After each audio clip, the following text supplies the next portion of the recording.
370. How come you're here? It was a Oh, because of what we're doing?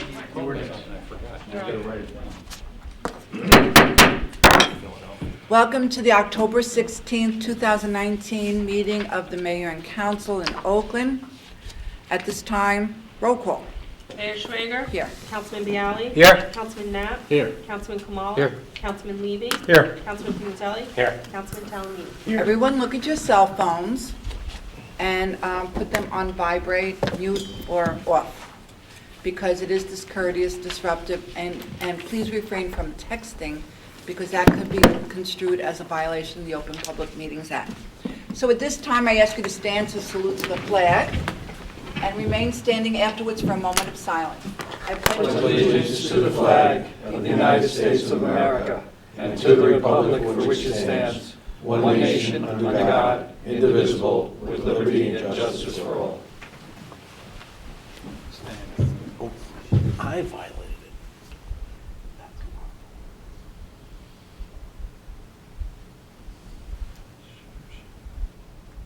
it. Please be seated. Everyone, hopefully you're safe in your home. It's very nasty out, a lot of flooding on the roads, so just drive carefully if you're outside. Meeting announcement. This meeting is being held in accordance with the Open Public Meetings Law, duly announced, advertised, and posted in the municipal building. And as always, the first order of business is my mayor's report. And congratulations to us, the Borough of Oakland, everybody in Oakland, because our town was awarded honorable mention in the Municipal Public Information Contest sponsored by the New Jersey League of Municipalities. We stood out among 565 municipalities, so that's very exciting. So congratulations to all of us. The other exciting news is the online bill payments. You can start paying your Oakland taxes and utility bills online. Go to the borough website for details. And something we've been working on for years, Stream House dismantling. We're working on the bid specs, is that correct, Richard? The bid specs. Yes, the consultants are working on the bid specs, and we'll be setting up a meeting too to talk about how the county may be able to help us with a portion of the project. Yes, we were talking to Tom Connolly, who works for the county, and he said, we'll talk to the county because sometimes they help financially with the dismantling, which would save us a lot of money. So thank you for bringing that to our attention. And the last thing tonight, I received from one of the members of the Green Team, Sustainable New Jersey, Environmental Commission, Chair. about what? Chair. Lantern flies. Lantern flies have a black head. I researched this because she told me to read about it. So these are flies, insects. Lantern flies have a black head, grayish wings with black spots. Hind wings are red and their bodies seem to glow red. They are plant hoppers that destroy forest and fruit trees that are spreading in counties in New Jersey. They do not bite humans, nor do they bite animals, but they are destroying our trees and our forests. These insects need to be eliminated and destroyed as they are invasive species. If you see it, and this is coming from the internet, from the county, from different. I'm just repeating it. I'm not telling you to do this, but they're saying, if you see them, kill them and remove and destroy any egg masses which look like small grayish blobs of putty that cling to trees, and they may have 30 to 50 eggs. These egg masses must be scraped off completely. People in the New Jersey counties are advised to report any lanternfly sightings to the Department of Agriculture, and I have a number if you need it. It's 833-BADBUG-0. That's their phone number. There was a big email coming out of Jersey City. They were afraid of a mess of lanternflies, and I got these alerts from Jersey City. I got the alerts from other county mayors and mayors in other counties. So again, I don't know how you identify a lanternfly from another fly, but it's black head, grayish wings with black spots. Hind wings are red, and their bodies seem to glow red. I called our Shade Tree Commission liaison, Councilman Levy, because I didn't want to step on his toes about these flies. He said, does it have to do with cutting down trees? And I said, no. She says, then I could read it. So thank you. You're welcome, Mayor. So if you see a lanternfly, just report it to 833-BAD, BADBUG, bad bug -0. Or to Linda Schwager at Oakland, New Jersey. That's the story with lanternflies. So with that, I will entertain a motion to open to the public. So moved. Second. All in favor? Aye. We're going to let the girls go first because they have school tomorrow. We have special guests. Come up.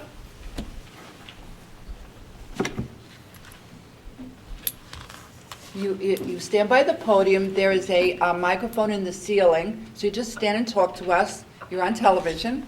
You have to give us your name and your address. Okay. Hello, my name is Sydney Gitlitz. I live at 43 Overlook Ridge. My name is Juliana Spina. I live on Two Hidden Gorge. We're residents of the Rampo River Reserve, and as most of you know, the bridge has been experiencing some structural issues. It all started about 2.5 years ago, and originally buses and trucks were no longer allowed to go over it, and this is when it started affecting us because our bus route had to take 15 minutes longer to get to and from school. And then soon after, cars were no longer allowed on the bridge and pedestrians too. And this is when it started affecting other people in Oakland too, not just the residents of the reserve. People around, like especially around the Crystal Lake area, they said that they started to experience more traffic because we had to be rerouted and go through other bridges. And this is when we decided to start doing something, try to like raise awareness and raise money to help the bridge.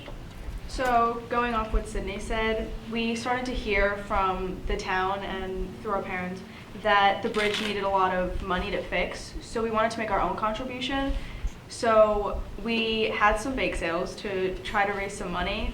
And although it wasn't a lot, our main focus and intention was to raise awareness because it's a really big issue, obviously, like it affects a lot of people. And we raised about $200, which, thank you to everyone who went and made it possible. And we now want to continue fundraising and keep building off of it because it's really important and it's going to take a lot of work and a lot of effort. And we've come up with some ideas to fundraise more, like maybe a trust fund, and we just have a lot of ideas because we really want to make an impact and like get the bridge back to where it needs to be. And we want to make a difference. And we really appreciate your support. Thank you. So I met with the girls and we talked about it and possible fundraising ideas. I suggested you come to the council meeting, which you did, thank you. I'm sure your mom drove you here. And very supportive, they're very supportive parents, and we're going to work together on some fundraising ideas. Thank you. Thank you. And you're welcome to stay, or you could call your mom to come pick you up. Okay, thank you. Thank you. Have a great Thank you, girl. Thank you. And now our regular monthly. Hi all, Allison Fleeson, 59 Seton Hall Drive. I'm here on behalf of the Environmental Commission, I'm Commissioner, as well as the Green Team Vice Chair. Last month, September 23rd through the 27th, the Green Team and the Oakland Public Schools held our anti-idling week.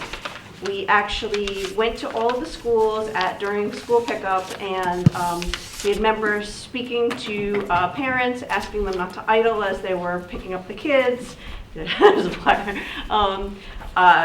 gave out pens. We asked them to sign a petition. All the parents went home with a pledge stating that they would not idle when they're picking up their students, as well as around town, not just at the schools, but also at the rec field when you're going to Starbucks or the bank. Turn your car off. It actually does affect the kids. So some quick fun facts.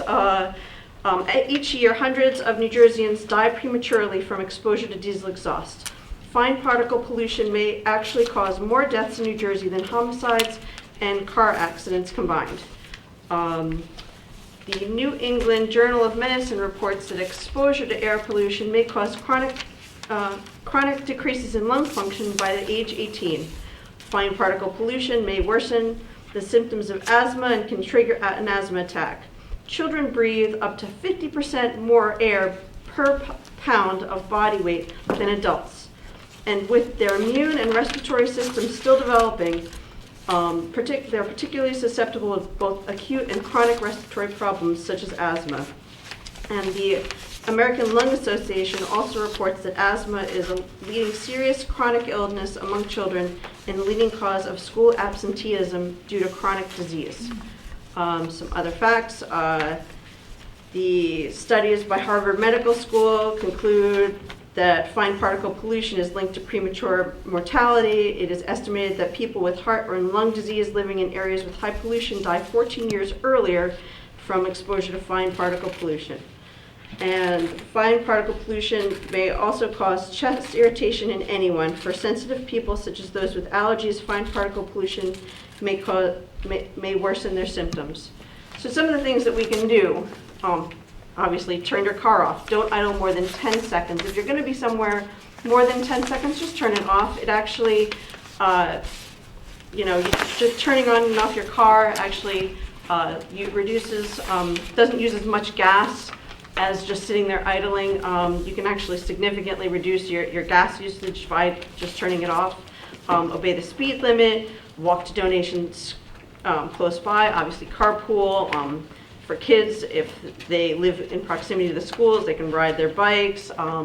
Also, carpooling with other parents. Or one of the things that we suggested to all the parents was that if your kids are within walking distance of the school, group the kids together and send a bunch of them to school. They don't have to, one by one go. And also things like cleaning out your trunk. That extra weight actually costs more fuel and actually increases the amount of exhaust that comes out of your car. And also try not to use the air conditioner if you can help it, and make sure your car tires are properly inflated. The underinflated tires means that your car has to work harder to move using extra fuel and emitting a lot of extra air pollution. And that's basically our little fun fact. Thank you. Thank you. I have a question. Yep. Maybe someone could answer. My Duke car, I never had this before. It almost stops. It shuts off the It engine. shuts off Right. automatically. Automatically. But that's still- And as is soon as that- you hit the gas, it starts back up. Right, so, Yeah. so is that all part of with helping the environment? Yeah, that does. That helps a lot. That happens in a lot of newer cars. It also, is part of other countries. I know in Europe, I actually lived in Europe for a little while, and when I lived in Germany, they actually have a law like at train track crossings. Anytime you're sitting more than 10 seconds, you have to turn your car off. It is the law. So we get away with it here where other countries don't, because they're they're conscious of the pollution in their air, and they want to make their air cleaner. So every little bit helps, and it does, it affects the kids in town. So like I said, things like the schools, the rec fields, those are your big places. Even just at the bank, turn it off. You don't need to be sitting there idling while you're waiting for the cashier. So Thank you. Anybody have any questions about Eileen? Thank you. No, I know how to do it. You know how to do? you're not idle. Oh, I included in the packets some of the facts that I read, as well as some information we got from the state, and the idling pledge, if you want to sign it. And even though it's for parents, anybody can sign it. We also had them at the Borough Hall, but those were for citizens. Borough Hall, the library, and the senior center also had a clipboard with them. I'm not sure if they still do, but if you sign them for me, you can just put them in the green team box, and we'll grab them. Thank And I you. signed it at the meeting. Yeah. I pledged at the meeting. You did, so you don't idle. Nope. Thank you. I don't drive, I walk all the time, you know that. I know, I see him walking right past my law office, right? He's good. Hi, Hi. I'm Jerry Angermuller at 24 Lakeview Terrace, and as a member of the Oakland Historical Society, I'd like to say certainly a lot of people are very glad to see the work that's being done on the Van Allen House, that it's soon to be Yes. usable. We'll be looking forward to that. The Historical Society is taking part in November. We are a group of the local historic sites in Wyckoff, Upper Saddle River, Ridgewood, and we're having a luncheon. It's been 100 years that the Prohibition became a law of the land. So we're having with the Cash Bar at Ramsey Country Club, we're going to be having a luncheon on hearing stories about Prohibition in the area. So you're serving alcohol? Yeah, Prohibition is over. All right.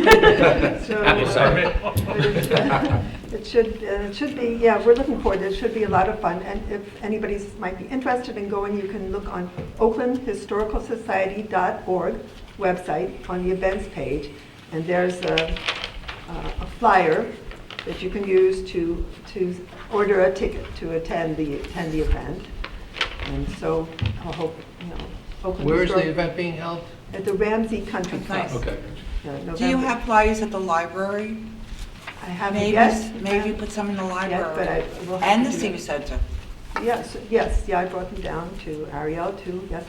I also wanted to speak up for a lot of the people in town. Over the years, we've been doing a lot of open houses at the Van Allen House, and I've spoken to a lot of people.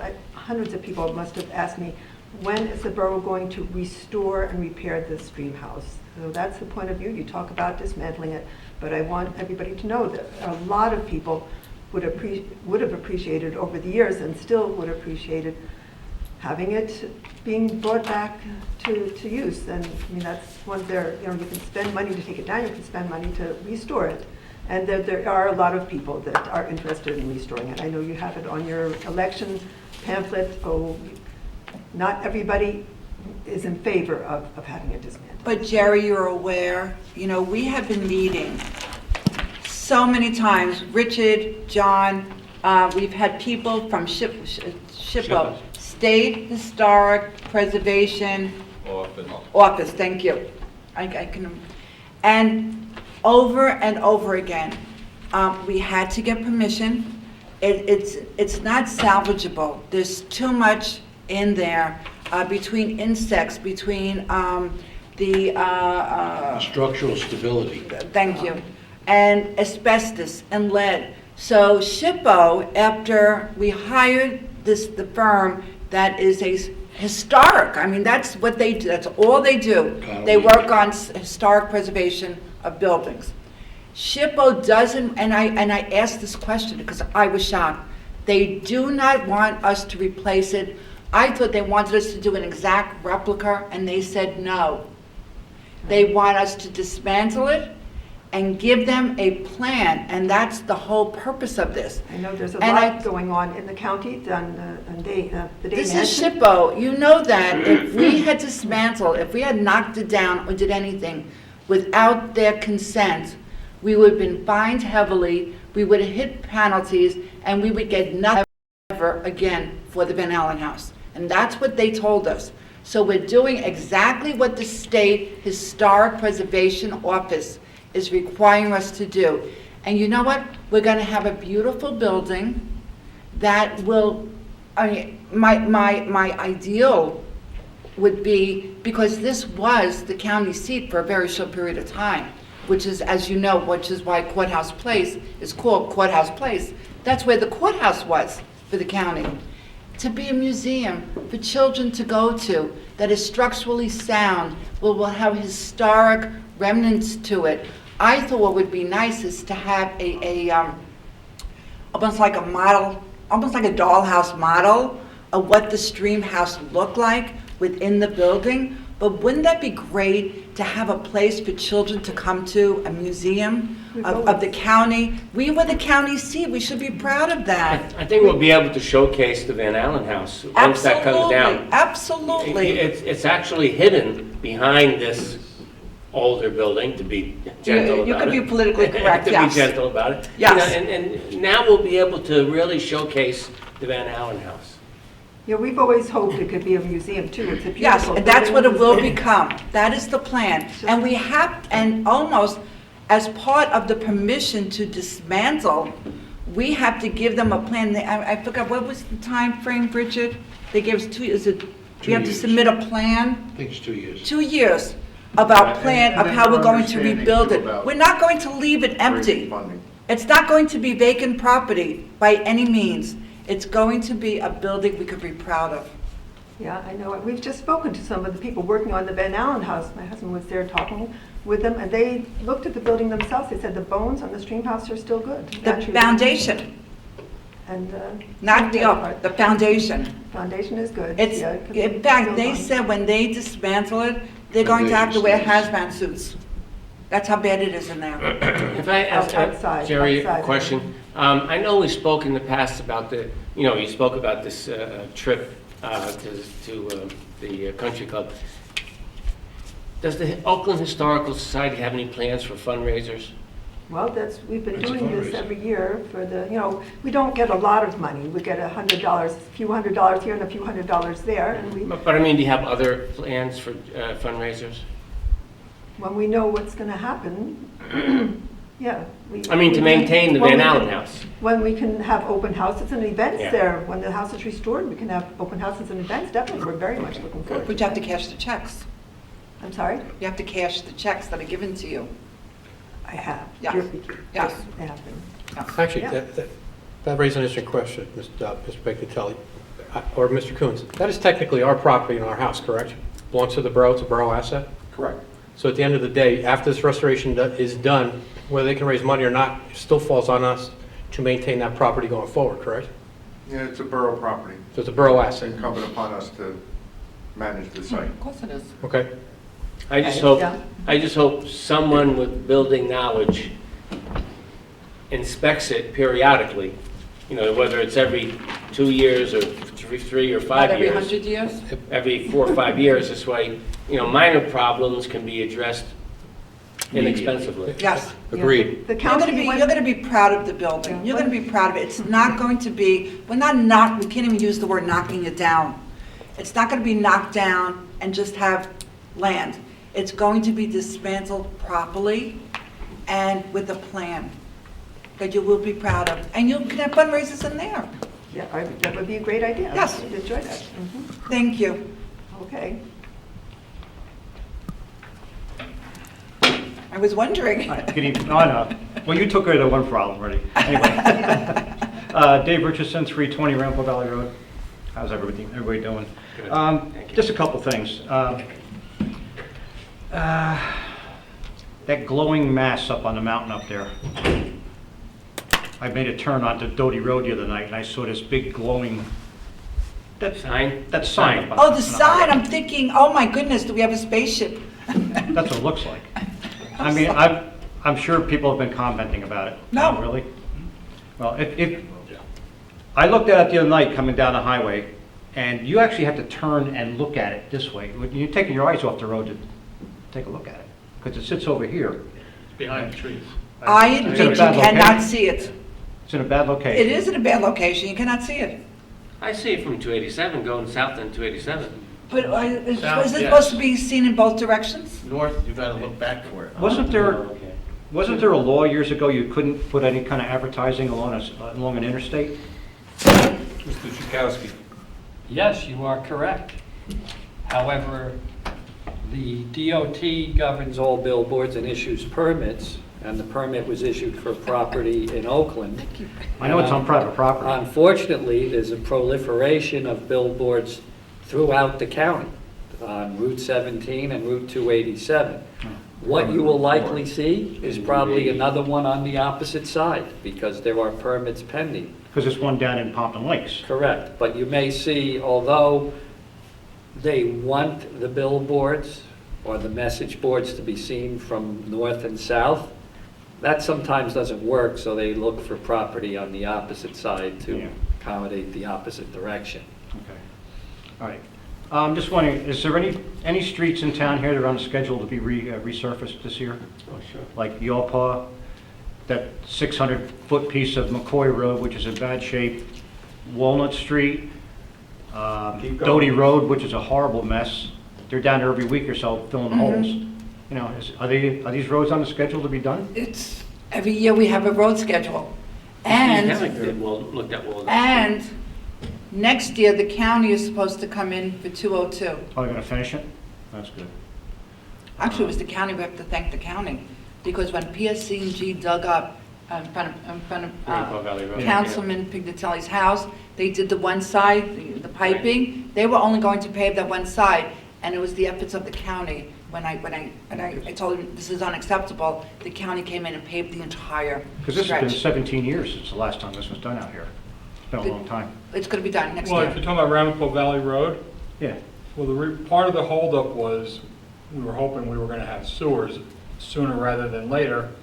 And why pave a road then tear it up for sewers? But that road actually is gonna be repaired, are gonna be redone now because Because that's been in the plans for what, 25 years? But the Sewers? road or the sewers? sewers. No, 40-plus years. Mayor, excuse me. The gentleman said Yorkville, Walnut Street, McCoy. and what was Doty. the other one? Doty Doty. Road? Okay. Anything else? No. Oh, just name the street. Those are ones I frequent, because I live right over here, so I travel those roads all the time. Okay. But Doty Road Thank is you. really Doty Road does, bad. you're right.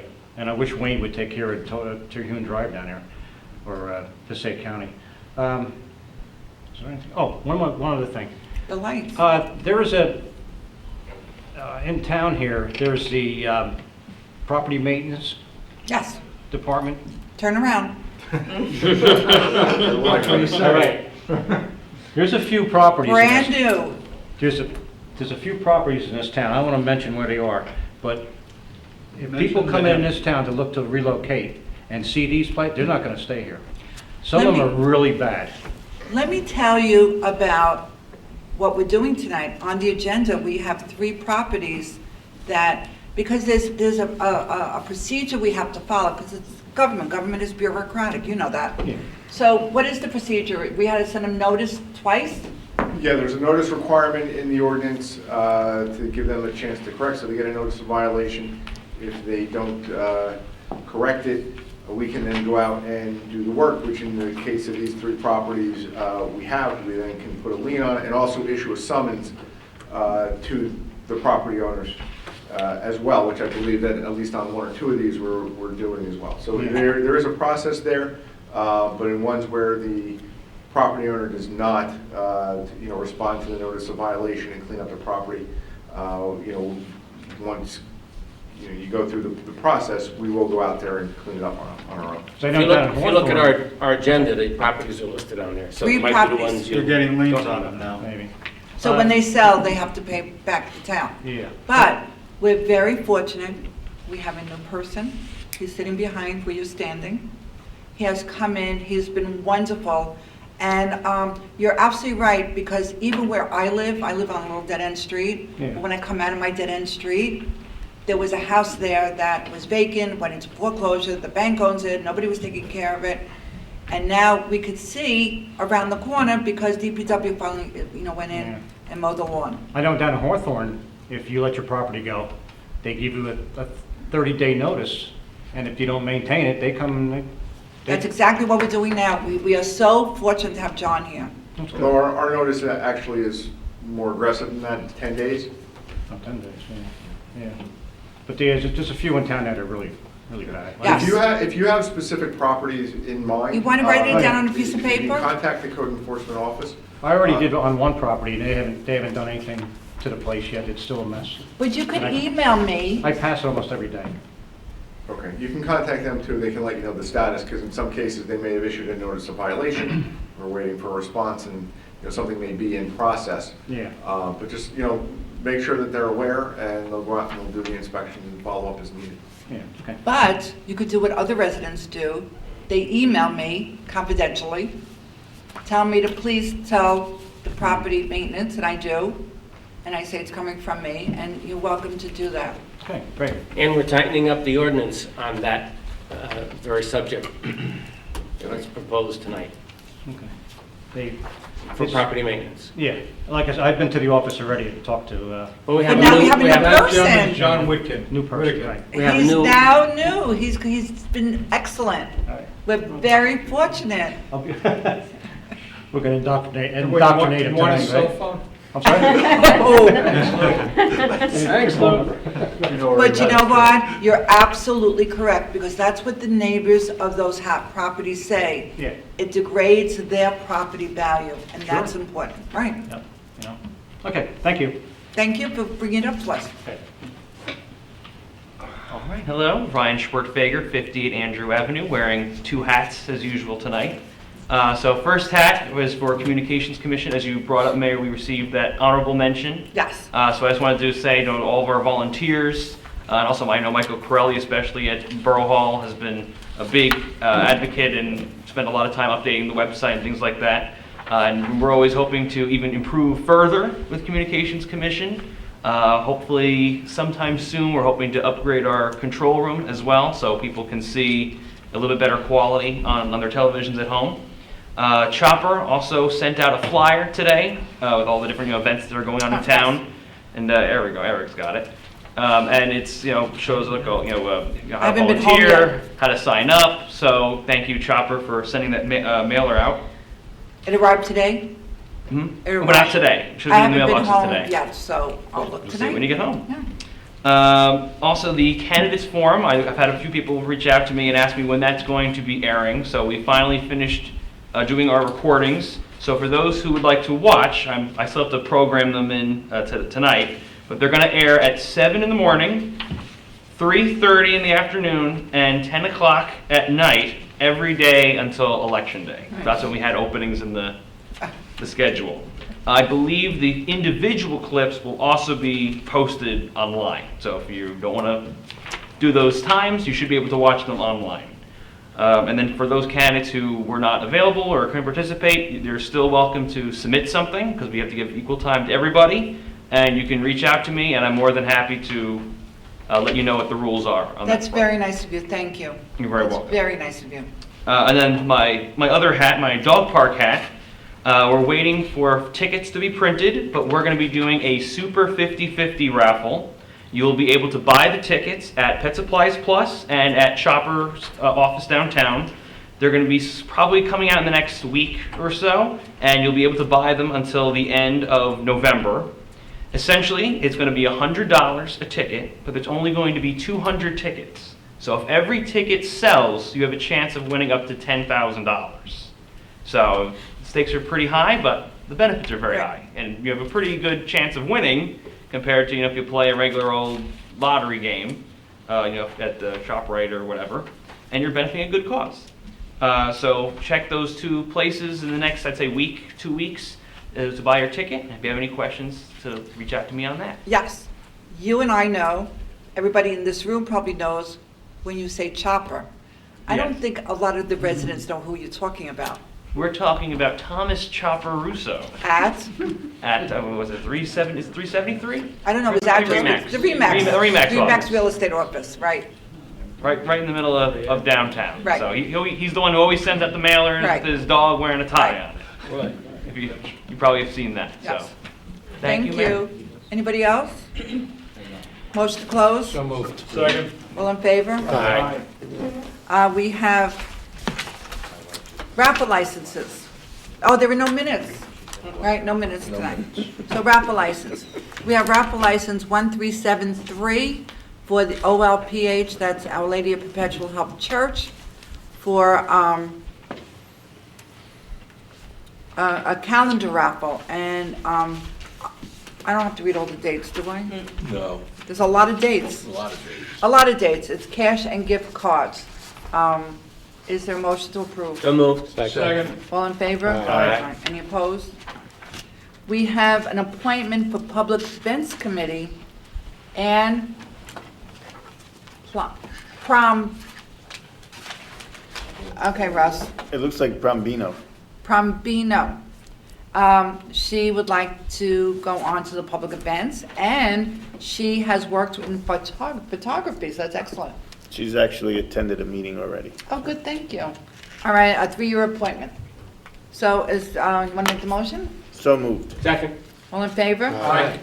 Welcome, Ann. I'm not going to try to say your name again, but welcome, Ann. And you have to go see Lisa at Borough Hall for the oath. Then we have the Oakland Community of Commerce wishes to hang a banner in Bush Plaza for Toys for Tots event, November 30th. And they have a picture of the Toys for Tots. A motion? So moved. Second. All in favor? Aye. Any opposed?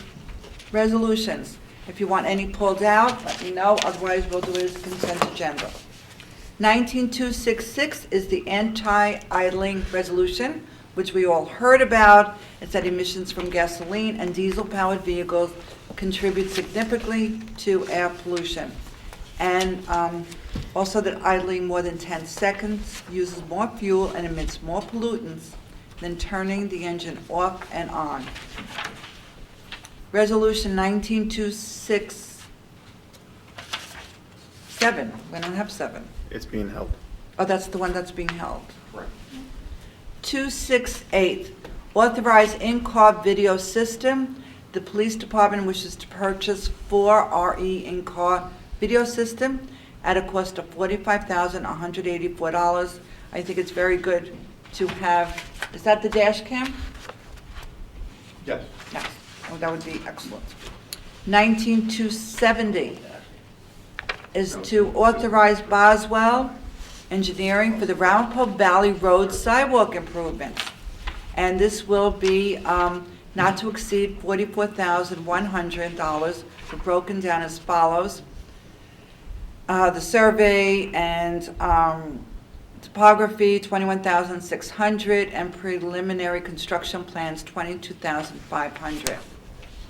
19271 is to authorize the CDBG grant agreement, the senior center improvements, and it's the purpose of using $119,316 in the 2019-2020 Community Development Block Grant Funds for senior citizen improvements, and it authorizes me, Mayor Linda Schwager, to be a signatory for the grant agreement.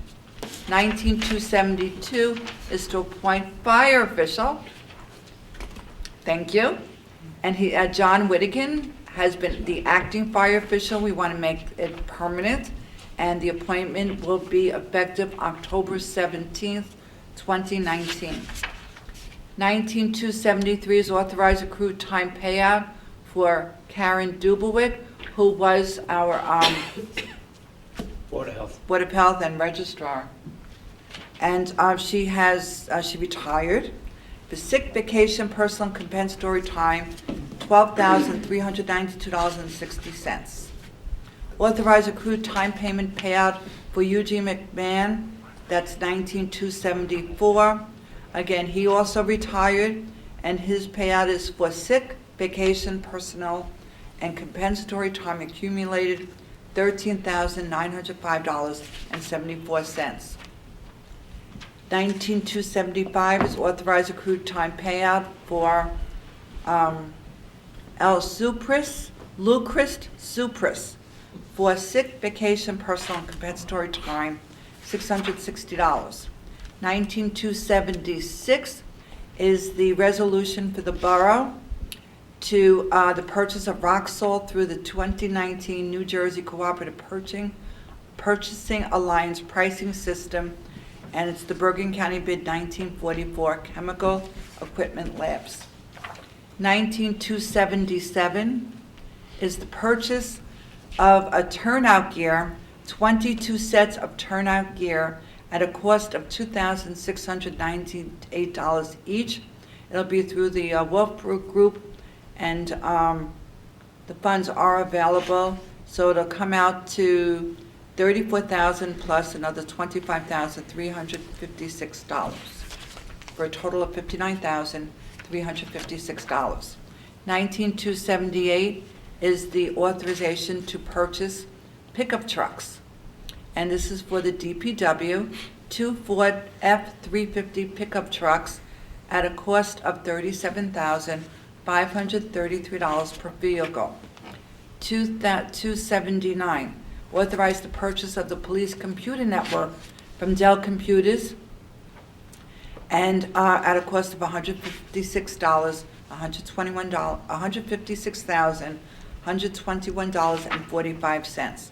Resolution 280-19-281 is special charges on 37 Lakeshore Drive in violation of borough property maintenance and the code. And what happens is we sent out notices, DPW went out, we remedied the situation, and now there's a lien of $2,286.06 on the property. Resolution 282, special charges on 39 Andrew Avenue. Again, that's block 5305, lot 10. Violation of the borough's property maintenance code. Once again, notices were sent. DPW then had to go out. And now there's a lien of $2,252.88. Special charges on property 153 Franklin Avenue. That's resolution 19283. And again, it's for violation of the borough's property maintenance. Notices were sent, violations were given, and then DPW had to go out there, and the sum is $2,686.46. Resolution 19284 is to hire a public works laborer, Jason Grider, to fill a full-time vacancy as of Monday, October 21st, 2019, at an annual salary of $37,103. And 19286, appointed per diem dispatcher, Kevin Mullins, who lives in Waldwick, New Jersey, 5 D Martini Place, at $20.50 per hour, effective October 17th, 2019. And resolution 19287 is to authorize refunds of recreation fees. Stacy Weidenmuller, 68 Martha Place, $260 football fees. Sherry Potter, 38 Mohawk Avenue, for the Rutgers safety course, $60. Are there any you wish to pull out? If not, motion? So moved. Second. Any discussion? Roll call. Councilman Bialy. Yes. Councilman Knapp.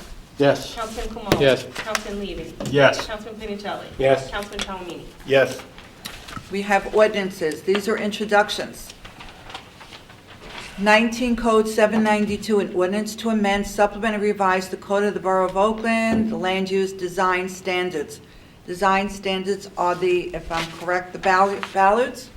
What the ordinance does, Mayor, is that we've proposed an amendment to the site plan ordinance that there will be certain barriers for parking lots for protection, which could include bollards or other types of protective measures as approved by the planning board.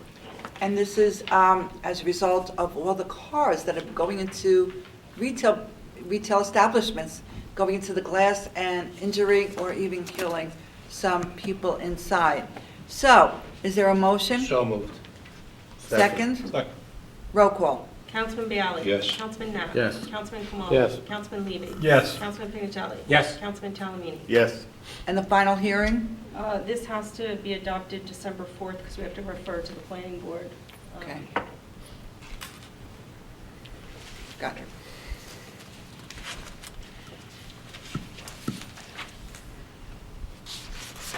So now we have 19 bonds, 793, bond ordinance to appropriate an additional sum of $145,000 for the remediation of the stream bank erosion at Alaman Brook.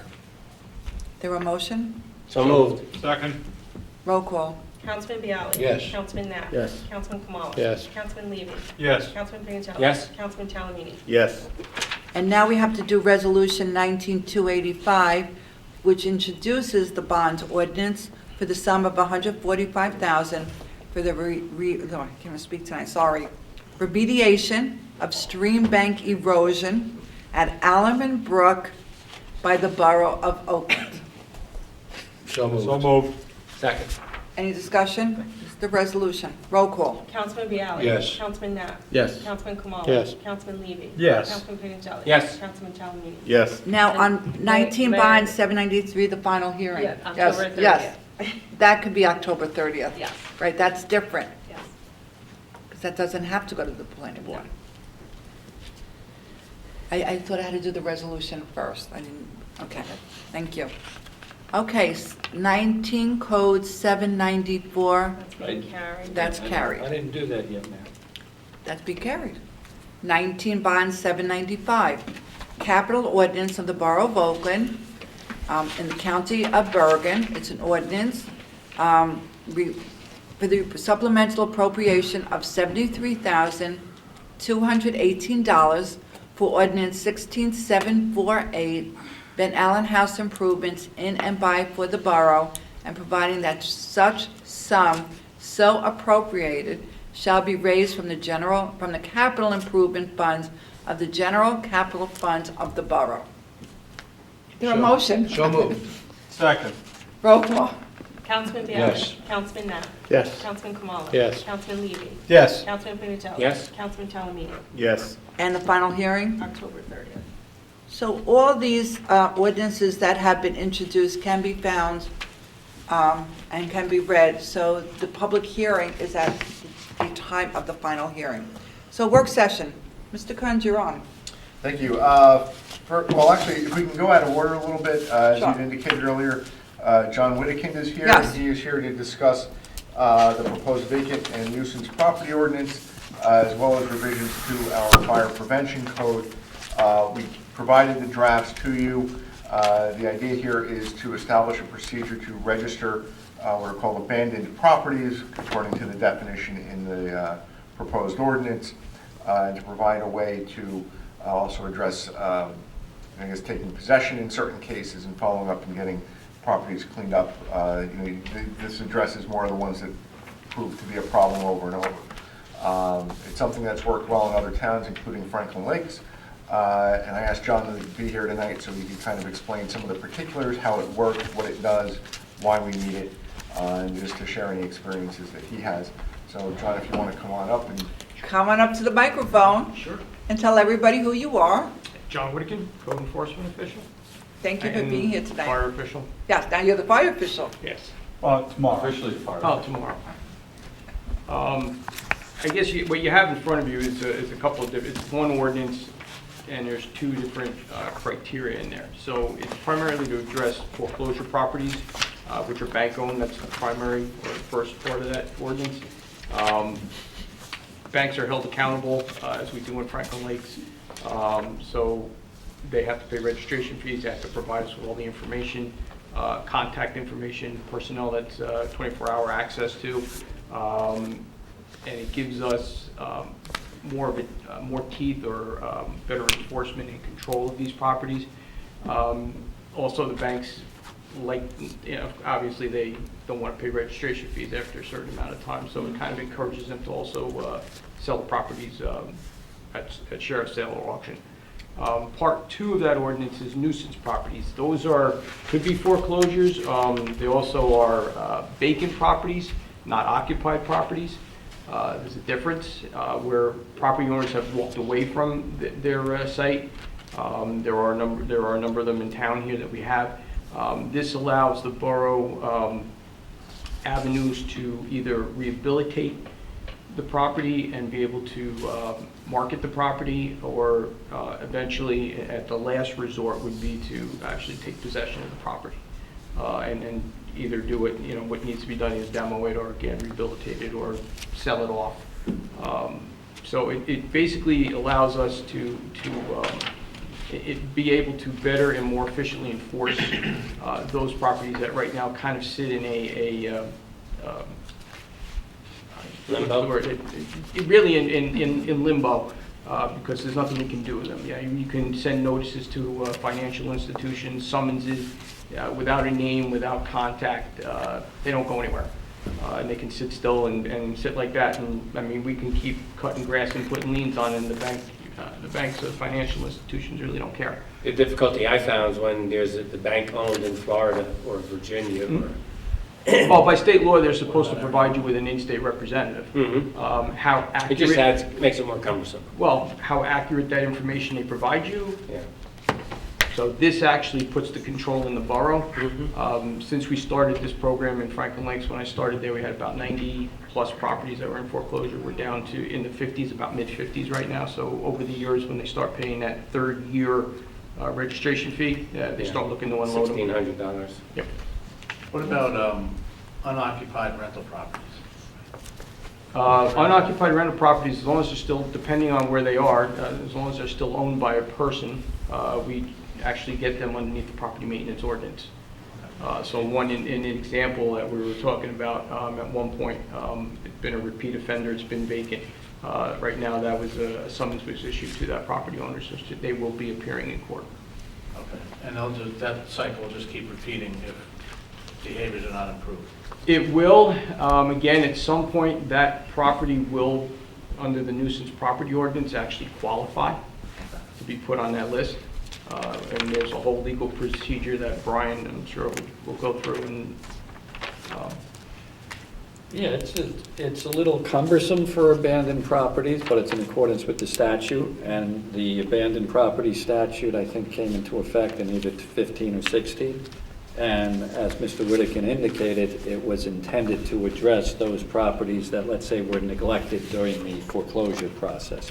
So it does, in fact, provide an affirmative obligation on the lender, A, to register, and B, to accept notices. Their failure to do so and to maintain the property gives rise to various rights on behalf of the municipality, which includes fines and other actions that you could actually rehabilitate and get control of the property. It is a good use, or I should say a good tool to get compliance. The only aspect to this is that you're going to have a public officer who is probably standing right in front of you to create the list so that you can give the appropriate notice. It's not, let's say, a low-cost type of ordinance. There is some work that has to be done by your public officer, which is going to be your building department. There's going to be some legal work required if we get to the point where you are seeking to enforce the ordinance. But in a lot of communities, it's been an effective tool. You said in Franklin Lakes there were 90 properties. How many do you think there are in Oakland? right now, the list that we've actually started compiling, I've estimated about 47 right now. These are foreclosure properties. These are foreclosure. yes. John? So, I was in court, 2 courts today, where I prosecuted, and both of them, today was property maintenance day, where they give a summons to the owner of a rental property that's not maintained. And they don't show up. And the judge says, well, you can't do a bench warrant on property maintenance. All you do is a failure to appear, and you just keep coming back and back.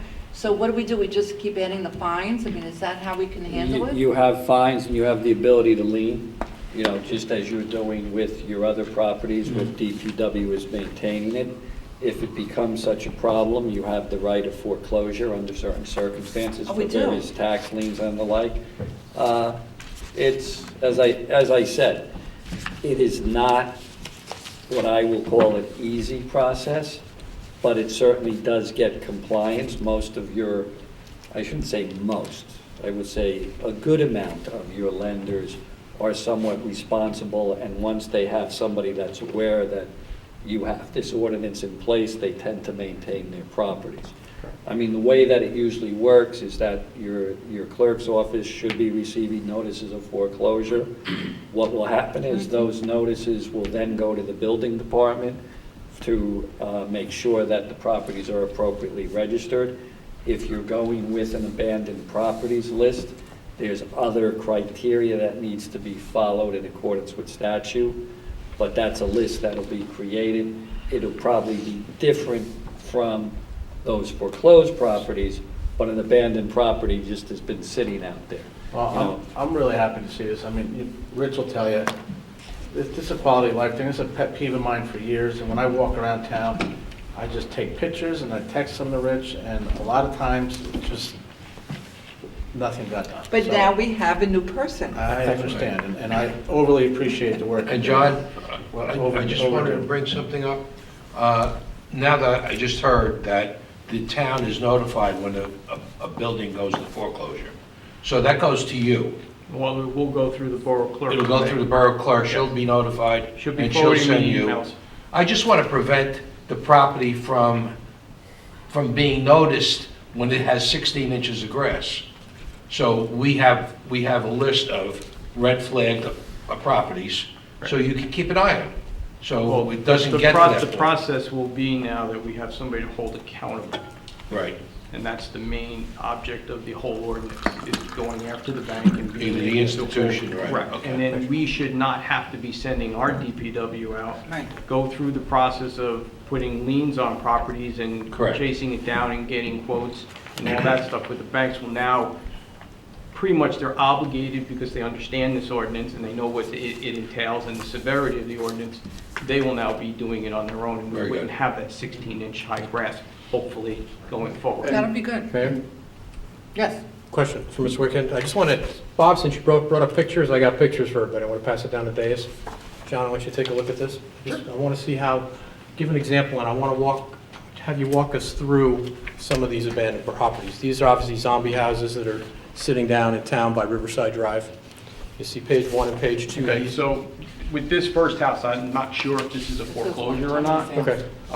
If it is a foreclosure. I want to go by the the microphone. bank- Oh, yeah. I'm sorry. If it is a foreclosure, the bank would then be noticed Yeah. with a violation notice, and they would be told to correct the problem, whether it be clear it, demo it. If I find it structurally unsafe, they would have to remediate that and demolish it and take action that way. If it is not, this property being vacant, any number of criteria that would apply under the nuisance property ordinance would fit this, and then we can take our necessary steps going forward, or at least try to notice the. Right, so I guess the property question is this has been an ongoing issue that we've been trying to work through.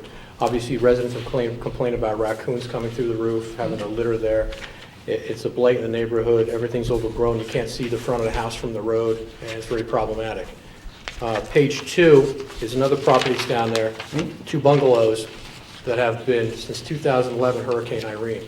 So if you, and it's no power, overgrowth, nothing there. Could you just give the residents a sense of now you receive this, what's the time frame? And just walk us through the process of determining whether it's abandoned, whether it's a tax lien, just, and the time frame wise of what it would take to have the property removed, if we get to that point.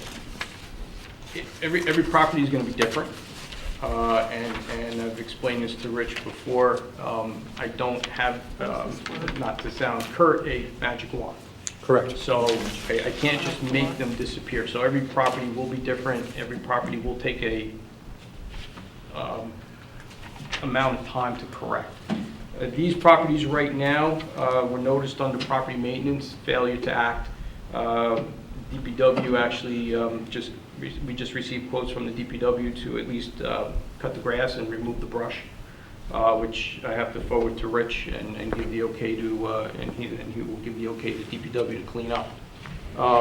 If this is a foreclosure property, these properties we'd be citing the bank. The bank would then have to take their action going forward on these properties, whether it be cleaning them up, fixing them up, or removing them. So that's where this ordinance comes into play. So time frame, it could be a month, it could be 6 months, it could be 4 months, it could be 3. It all depends on how fast they move, and if I have to write a summons, when the next available court date is. Oakland has a number of court dates, so they're not too far out. In some cases, frankly, if I'm writing summonses, we could be as much as a month and a half, 2 months out. Okay. But you must give them notice. We have to give them notice first. Yeah. Yes, they get the There is a violation procedure. notice. All right, so now I want to look at page 3 and 4. And obviously, this is one is the Burger King property that's been sitting in the corner. And the other one is when you come into Oakland, you see the old hotel there, which has been abandoned for 3 years. So I guess my question to you is, if you're dealing with these properties, if you're looking at the picture, you can see that obviously there's a problem with the landscaping, the branches of the parking lot, garbage cans are overflowing, the red fascia's falling off the building, and I mean, this is people come into town, it's like, hey, welcome to Oakland, what message does that send? So how will this new ordinance deal with this? On these properties, the new ordinance, if they're not abandoned or foreclosure, will be covered under our regular property maintenance ordinance. Okay. Which is what we will address it with. Okay, so is there a way can our property maintenance ordinance be amended in a way that states that if a Burger King closes, and we have a property like this, a business in the center of town, that they have responsibility to keep putting a mulch down and everything else like that, so it looks That's presentable? just understood under our ordinance. They don't have to make it look pristine. Right. They just have to keep it maintained. Okay. So that means they don't have to plant flowers, they don't have to mulch, they have to cut grass, they have to keep the building itself presentable. Okay. In compliance, weather tight, nothing falling off. They don't have to have electric to it. Trees have to be trimmed, any kind of debris needs to be cleaned up, garbage can't be stacked around, stuff like that. That would be all covered under property maintenance, Okay. not this ordinance. Okay, so let's take a look at page 4 real quick. This is Ramapo Motel. Obviously, coming to Oakland, you see these buildings all boarded up. What can be done to deal with blight like this? Again, this would be, property maintenance, depending on how well they're maintained or not. I have not been back there yet to look at them. If they're secured, that's one step towards compliance. I know there is a section of the building that's still being used. Correct, that's the next building. These, as far as, I can't, without really going back and going through them, if they are secured, if they're structurally sound and the grass is cut around them, they would be then considered in compliance. Even if they're ugly or, you don't want to look at them. If there's some issue with them, they're either unsecured, they're structurally unsound, falling apart, stuff's falling off of them, by all means, then we go after the property owner with a notice of violation. And hopefully they comply. If not, then we will be issuing summonses and they will be in court. Also, from what I understand, part of that property is in Wayne. Yes. That is correct. Part of the property or part of the structures? The property. Property. Okay. So Wayne would only have jurisdiction on the property. The structures, if they're entirely in Oakland, will then fall on us to enforce order. By way of note, actually, that property has been before the planning board preliminarily. There's some folks looking to develop that property, and A&E Ventures is also, that's the old Burger King property. Yes. Yeah, the old Burger King property, They're before the yes. planning board in November also. Okay.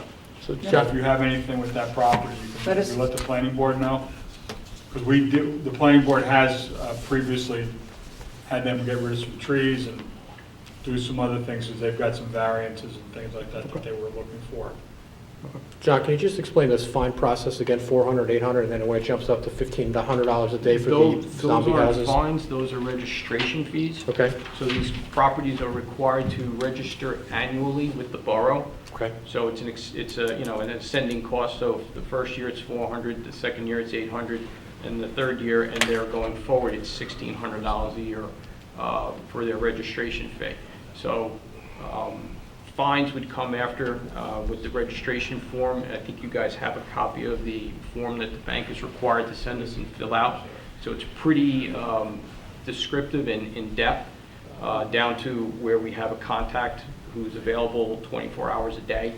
In which case, when you write a summons, you have to have a name to put on that summons to hold somebody accountable. You can't just write a financial institution. The summons will never be answered, and you can issue all the bench warrants in the world and nothing's going to happen. So with a name, we're able to actually get somebody. The fines would then be based upon what our fine section of our ordinance is, depending on the violations and how long it takes them to comply. Cool. I have one more question, I'm done. Okay. It says in the ordinance that you have to create a database before this can take effect, or a list of foreclosed properties. Is that a rolling list, so once you get one, it's automatically in the system, keep working on it, or do you have to capture all 40, 50, 60, 70 houses? No, you just add them as we keep going. So right now, we have a list of about 47, and they would end up going. We actually just ended up getting a property maintenance module for the computer system that we already have that goes with the construction program. Did the same thing in Franklin Lakes. We have a construction program, we've got a zoning and a property maintenance module. Under those modules, we're able to enter these properties in, track them,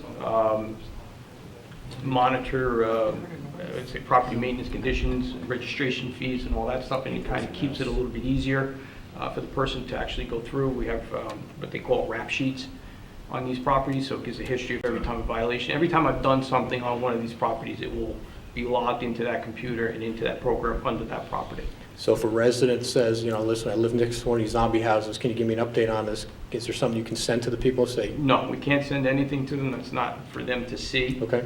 It's just information. That Information we can that's been actually visited provide and X, Y, and say, Z. we've gone out to the property, they've been issued a violation, or they've been issued a summons. Okay.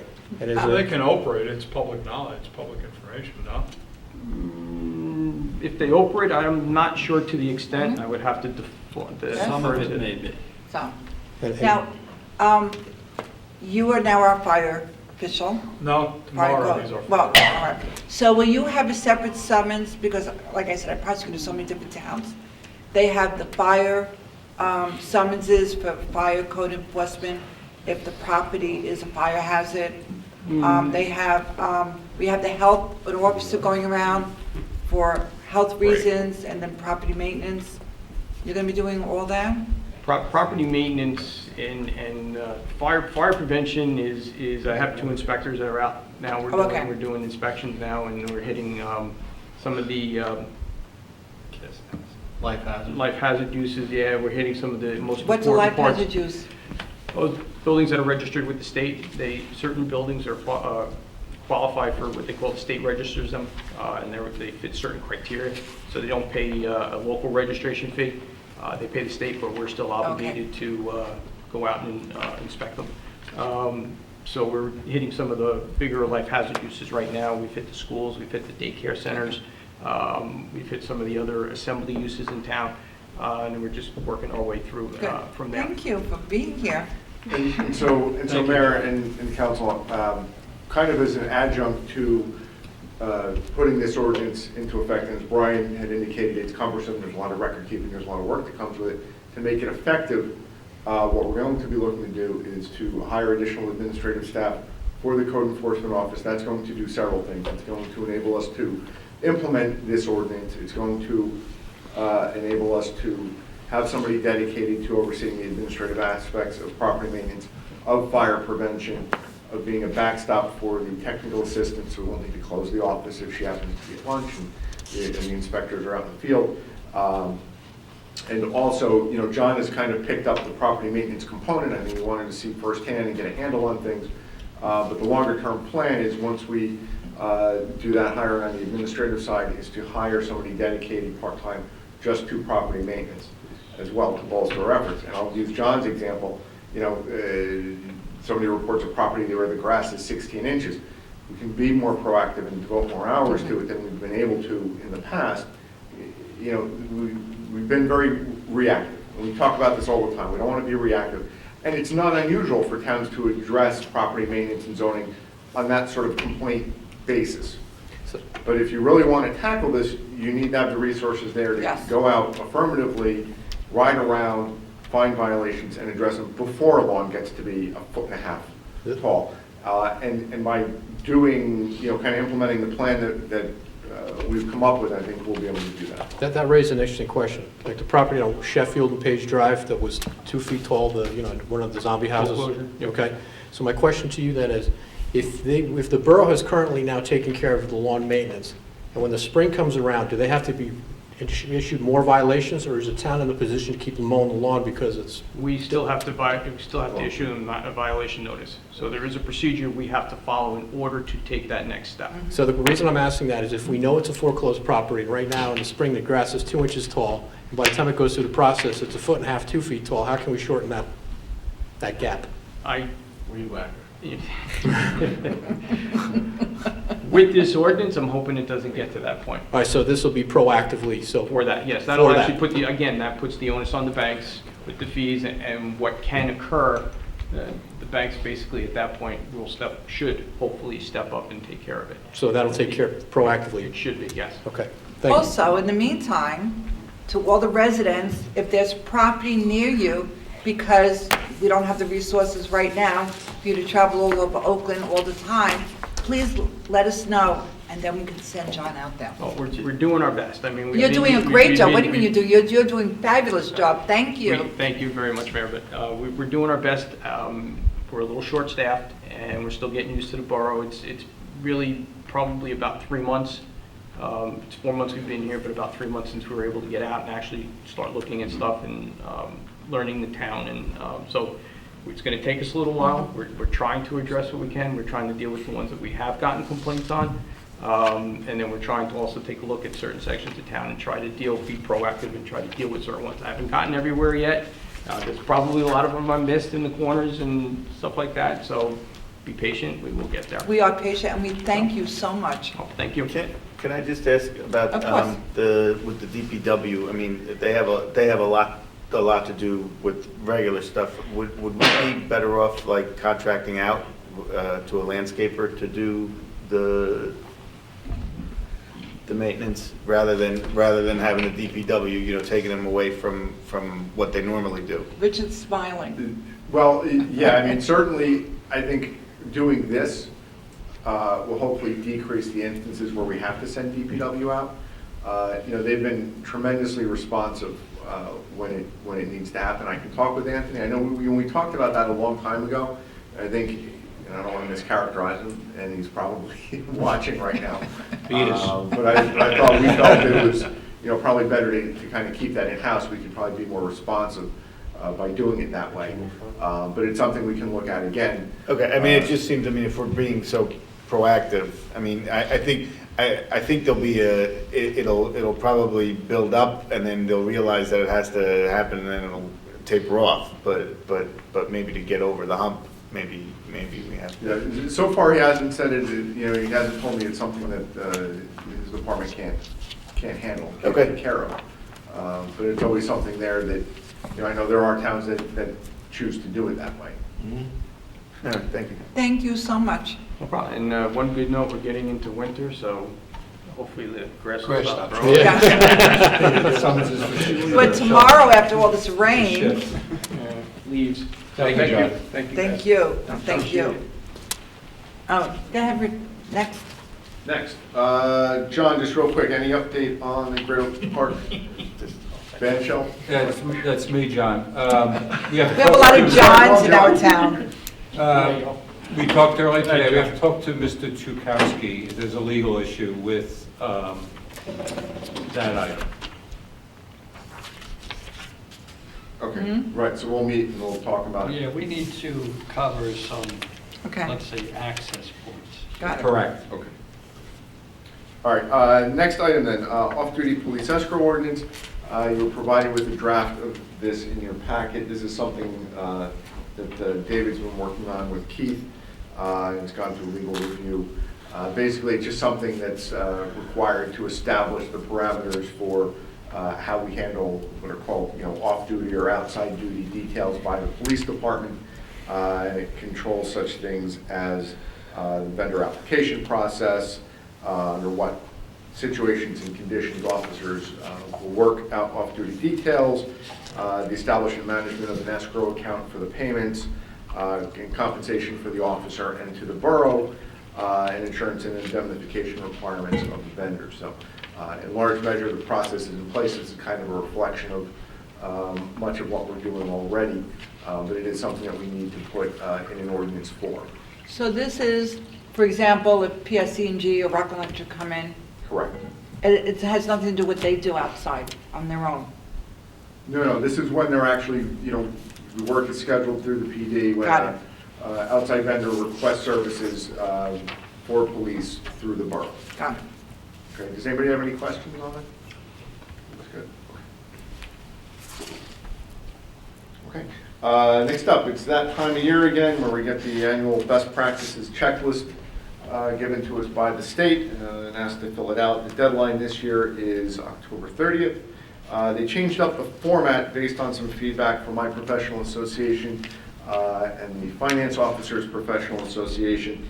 If you recall our discussions over the last couple of years, it seemed that they were really kind of treading into things that were in no way necessarily a best practice, but there were things that we were getting graded on regardless.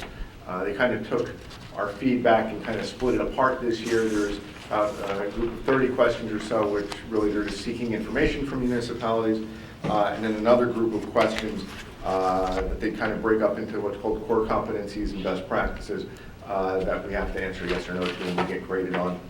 you need to answer yes to at least, what was it, 30 some odd. We answered yes to 41. That threshold for answering determines if you lose any state aid or not, so we don't. So, that's the draft in front of you, and it was provided. I'd be happy to answer any questions that you have on our answers. Rich, I just have one question, and I apologize. I saw this and I saw it again, and I forget what number it is, but there's a question about, resiliency and updating master plan, zoning ordinance. I know we did the flood ordinance this year. I don't know if that would qualify for a yes. Yeah, I know which one you're talking about too, and I have no idea what number it is. Yeah, I'm looking now. It's probably, a lot of the planning stuff is towards the back. 77. There it is. It says, has your munis changed and zoning ordinance within the past 2 years to improve it in the face of extreme weather events? I know we all had to do the flood control ordinances, and although technically not a zoning ordinance, it does implicate the zoning act. Yeah, so, if you think that passes muster, given the language of the question, we're happy to answer. Yes, it's something we can do. I know it's, the master plan is undergoing review also, so.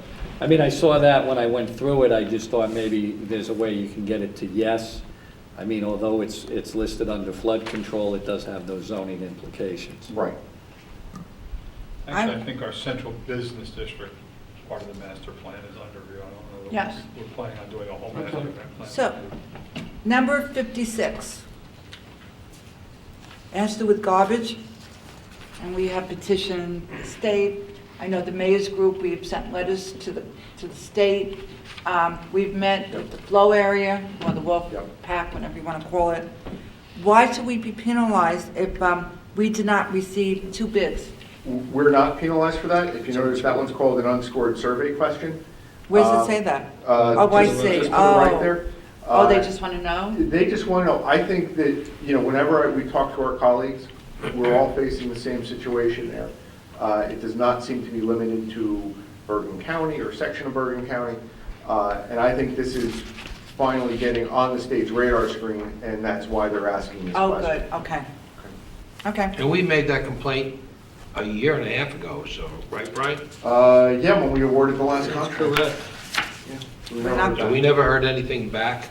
But all of the towns are in the I same know. position. And the mayors, from our mayor's group, we sent a letter, no response. Remember we met with Franklin Lakes and Wyckoff, with the administrators and the mayors, no response? Can I ask a question, Rich? Yep. Have you ever, I'm curious, Pompton Lakes handles their own garbage. Yep. Have we ever talked to them to find out how that fiscally works for them? Or is that a Dow, was that a garbage truck from Dow back in the day? Yeah, I'd be very surprised that it was that Very old. expensive.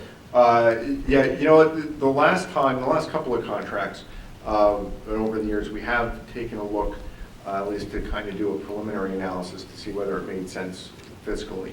And I think the last time when we had the large increase, it probably came kind of close to, being about the same cost. Earlier on, when we had some very favorable contracts, it wasn't. So there are some challenges with doing it on your own in terms of operations and personnel and the like.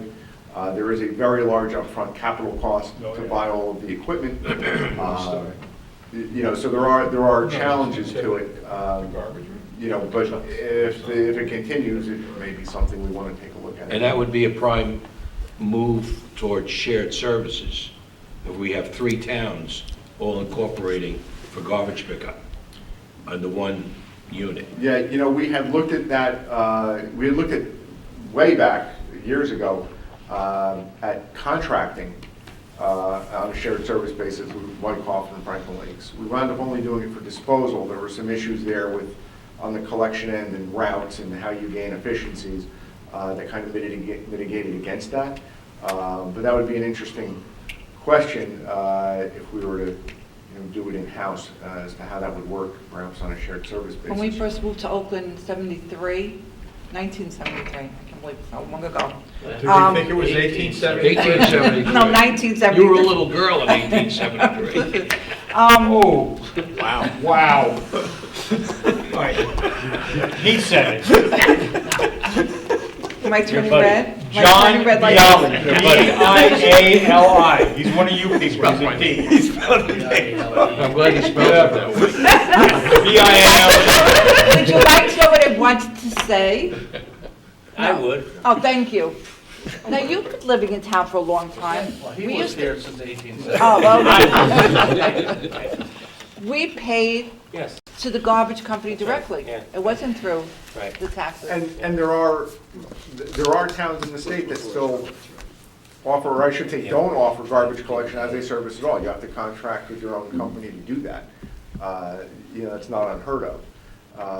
But it's included in your taxes. so That's you why get you get the yeah, benefit. get the That's benefit. why it was changed. Yeah. Some of Yeah. And you know what, it's actually, when I've looked at that in the past, it's actually been cheaper to have the town contract for the service and do it than what you would pay on your own as well. I will rephrase, it so- was 1973. Just to be So, clear. I think, maybe just to wrap up this point on the garbage, we've talked about getting back out to bid, having a discussion over what we want in the bid spec very early next year to give a lot of lead time on it, and to give us some flexibility there, if we need to take things in a different direction. So Also, we'll be and talking Russ about kept this a lot bringing more this next up, year. about, Councilman Talamini, about recycling. We really have to review recycling. Well, everything changed since we passed the ordinance. That's right. Okay. Yeah, we should go back to single. Yeah, the future Yes. of what he used to think. All right. Fire prevention ordinance. That was That part of was- it? Right, That and was that's, John. and Brian, I think that Tomorrow. you, John, and I will probably need to meet on that. That's a more comprehensive ordinance than what we have. But the three of us should probably sit down and see how we would, just kind of mark that up and craft it to our purposes. I'll go through it, within a week, and then maybe you set up a time. Okay. Shade Tree Commission logo contest. Lou? Well, we spoke about it recently, that the Shade Tree Commission would like to have a logo contest. The plan is to market it out there. There's going to be a $100 gift certificate. Oh, I thought we were going to get a tree. No, you don't get a tree. Oh, You get a logo contest. oh. No, if And you the- win, you no, get a the tree. winner gets a $100 gift Ah. certificate that will be donated by a private benefactor Got it. or a local business. Out of whoever does submit, the Shade Tree Committee is going to whittle it down to 3 or 4, and then we'll bring those before the governing body for the governing body to pick. They will be given to the governing body anonymously, so that nobody knows who came from what, and that will be go on all the Shade Tree documentation. Thank you. What? Yes, what came from whom, or whom came from what, Okay. or which logo. So when was is this made by going which to, person. and how are you going to publicize this, and how is this going to be done? Well, number one is we're going to mention it at the mayor and council meeting publicly, because that's on TV. And then Pete Kicott is going to put that out through the Community of Commerce and some other avenues, I believe Okay. Chapaluso maybe, And we can put it on Facebook, the website, put it in the newsletter. what he said. Okay. Those things too. Thank you. Okay, that it on Shade Tree logo contest? Yes. Okay. Contribution to First Aid Squad for ballistic gear. All right, so I'll start it and then Rich can finish it. So I brought this up, I think it was last meeting, if not the meeting before, where the first aid squad approached myself and I believe Pat in reference to getting ballistic safety gear for, God forbid there's a mass shooting in one of the schools or whatever. And the first aid people, it's to outfit 12 of them, I believe, will have the ability to go into the hot zone to aid anyone requiring it, and it's to keep them safe during that period. And the money they're asking for is $6,500, and Rich can tell us that we have that money. We have that money. Okay. There you go. No, basically, if you recall, several years ago, in addition to the first aid squad's normal contribution, we had agreed to buy these power stretchers. And so that finished last year, but the first aid squad had asked if we could leave that money in because they would be forthcoming with a request for some supplemental funding. So we did leave that money in the budget, and this is their supplemental request. So if you chose to do this, there is money still in that budget line to cover it. Good. Yep. Thank you. All right, does anybody have any new business? I do. Yes. I had recently read in the newspaper, I believe it was Fair Lawn, expanded their permitted uses in the industrial zone. I noticed in the past couple of years, we've given reduction in taxes to the people up in the industrial zone because of the failure to rent the property due to the economy. I think if we expanded the use, like they said, in Fair Lawn, I think they allow party places, microbrewery, and other uses. And no, it's not a mini, it's a microbrewery. And other uses, I think it would help us to reduce the amount of people coming in for a tax appeal. So Mayor, I don't know how we go ahead and do that, make a recommendation to the planning board. Planning board has been so advised. Thank you. That's it. Good idea. Mayor, I have one thing. Yes. We've talked about this a couple times. I want to run it by Rich again. Creating a building infrastructure preventive maintenance plan. It's been talked about, I believe, well before I was on the council, and it's been talked about since I've been on the council. And I don't know if we've done anything with it, where we go out, we survey the buildings, and before we have to spend, $500,000 to repair, we do little bits each year on things that may be degrading. So just looking to make sure we don't lose sight of that. Well, could that go with the capital improvements that we've been talking about? That we met? And Mayor, that's something that earlier this year, David and I started to address as well before we formed the capital projects committee, although I think that goes hand in hand, where we were asking departments for more granular information on their future capital needs. And part of that was to get a handle on just that. What are the upcoming building maintenance items that we're going to have to address? And I know DPW has been working on that as time permits with their busy schedule to do just that sort of survey. I also want to mention one of the things my office is taking on at the moment is to look at putting together a project through the state's clean energy program.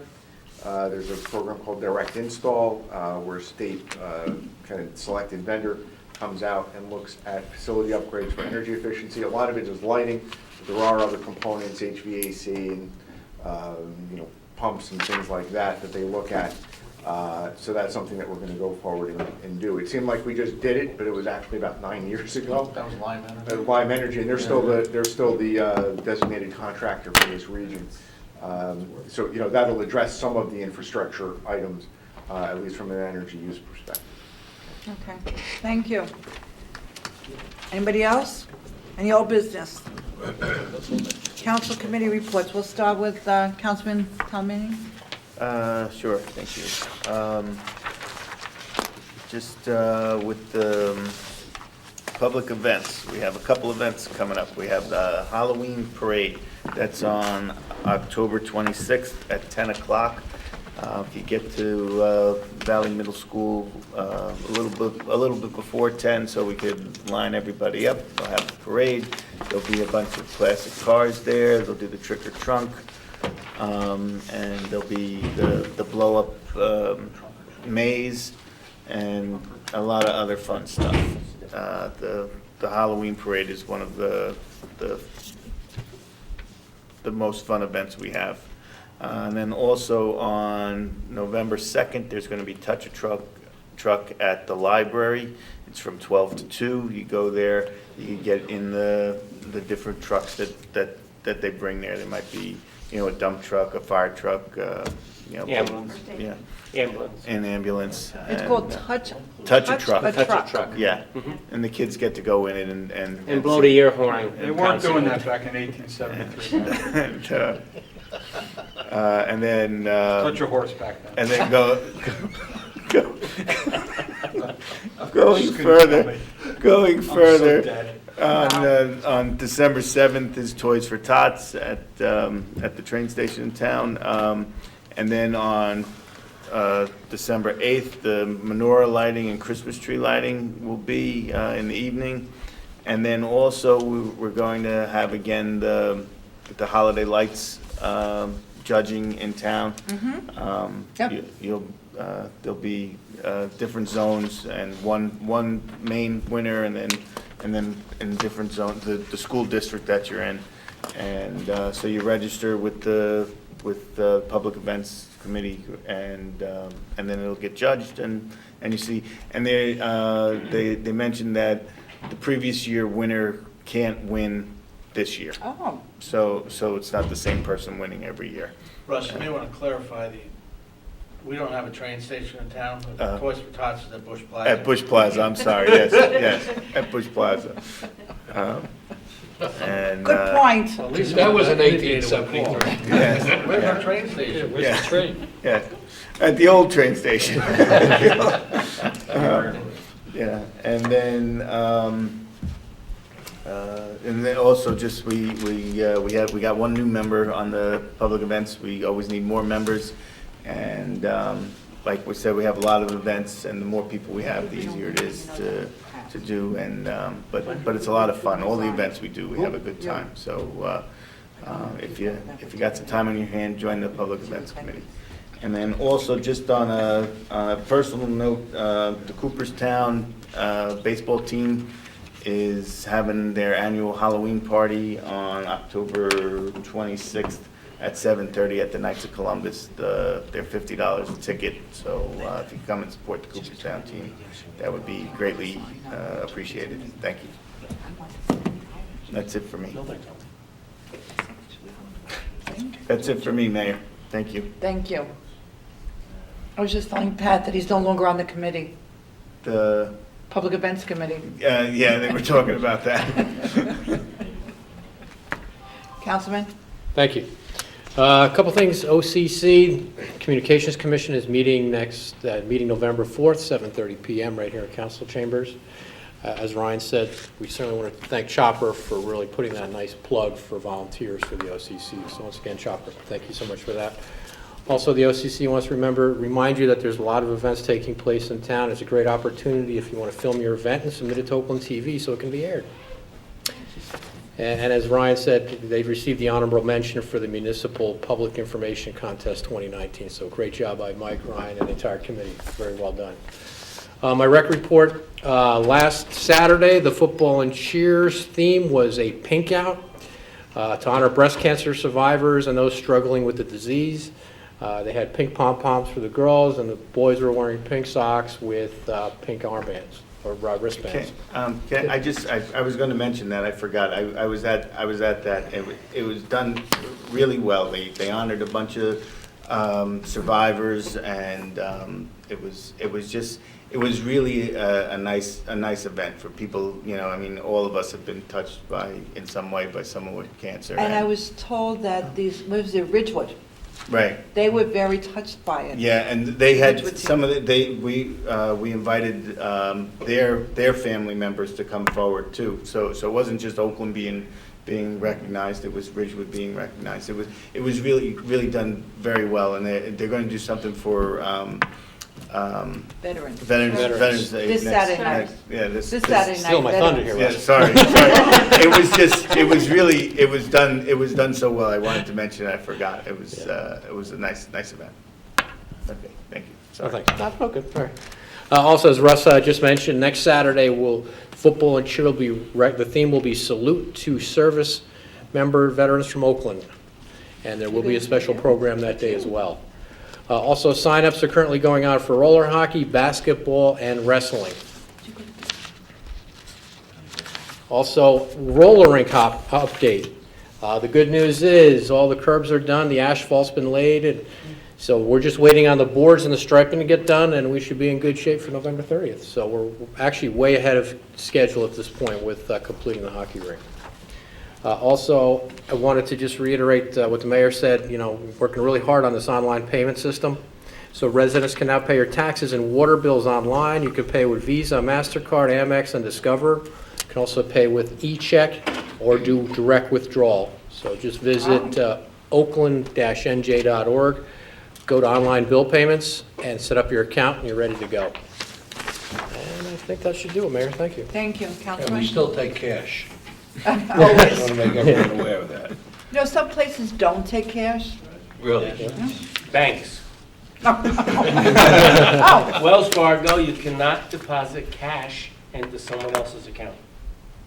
Like I can't deposit cash in my son's account. I'll take your money. Just bring it to a council meeting, we'll take care of it. Isn't that something? It says, I said to the guy, it says right on the bill, acceptable for all debts, but you can't deposit cash. You could pay on his loan. Yeah. Okay, senior report. The weekly movie schedule continues. It's gone from a summer movie schedule to a movie schedule. So we're continuing every Monday at 1:30 p.m. The movie on October 21st will be the 2016 movie Yesterday. And the movie on October 28th will be The Phantom of the Opera. Oh. A flyer with the weekly movie schedule can be picked up at the Senior Center and is also available on the Borough website.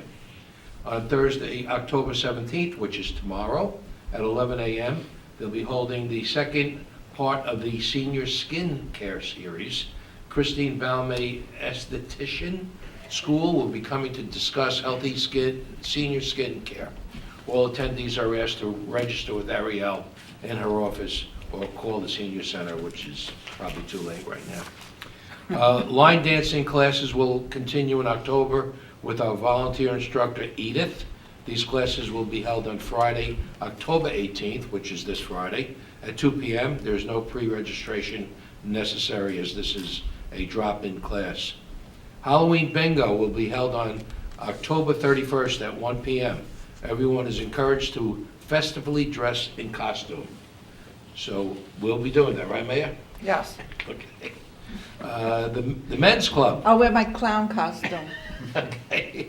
The men's club will have a special program on October 22nd at 1 p.m. They'll be having a cooking class, and the men will be making chili. So anybody who wants to come down and watch the men get involved in some chili.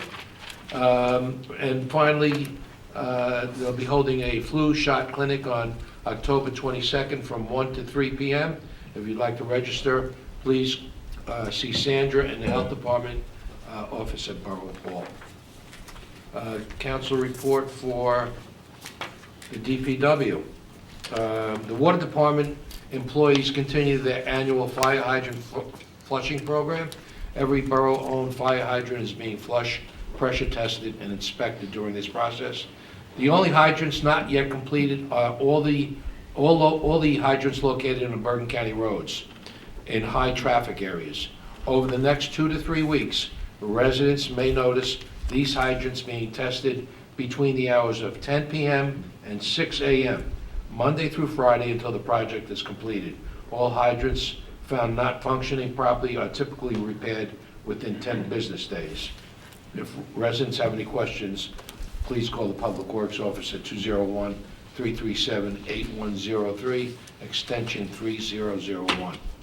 And except for a few small drainage repairs and line striping, the road resurfacing program is scheduled to be completed on Thursday, October 17th, which is tomorrow. That's correct. With that completed, the road department employees and the borough engineer are already working on the 2020 program. We are. And lastly, in anticipation of the upcoming winter season, Public Works employees recently serviced and tested each piece of snow removal equipment to make sure everything is in working order well before the year's first storm, which I hope doesn't come this year. And one other item, several meetings back, and I wasn't here for the last meeting, but there was a resident here making issue with what she thought might have been a lost fire hydrant. Rich, you remember this. So Anthony asked me to relay to everybody that lives on Walnut Street that the DPW department knows about the hydrant. The service records will show that it's been flushed and tested regularly, and the marking H in this roadway is repainted when needed. So I just wanted everyone to be aware of that and to feel safe and sure that your area and on Walnut Street is serviced by a fire hydrant. That's my report. Just to add on to the senior citizen report, yesterday I gave a talk at the senior center on making a will, power of attorney, and a living will. And if you couldn't make it, I had packets of information about what you do about creating a will or revising a will. If you weren't able to attend, there were a lot of people there, but if you weren't able to attend and you would like an informational packet, just give your name to Ariel, and I said I'll deliver a packet or I'll bring some down to the senior center. That's what they add on to your Very senior good. report. Yes, it was well appreciated. You weren't there Me? at the will seminar. I have a will and a way. Excellent. Well, you know what they say. Where there's a will, there's relatives. Oh.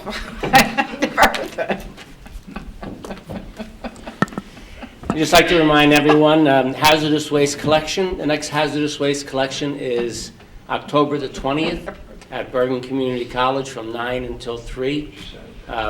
Please be reminded, you can dispose of old gasoline, paint thinners, paint, anything that's a hazardous waste, bring it to them.